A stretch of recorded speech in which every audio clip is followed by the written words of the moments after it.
in quanto che pari dal programma Erasmus, gli mandi un saluto a tutti i Furlans,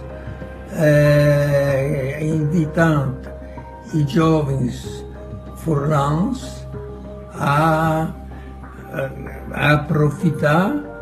a essere orgogliosi di essere Furlan e di far anche conoscere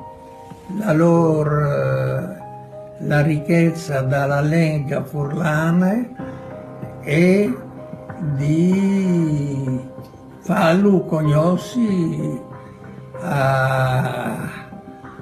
tutti, insomma, ecco.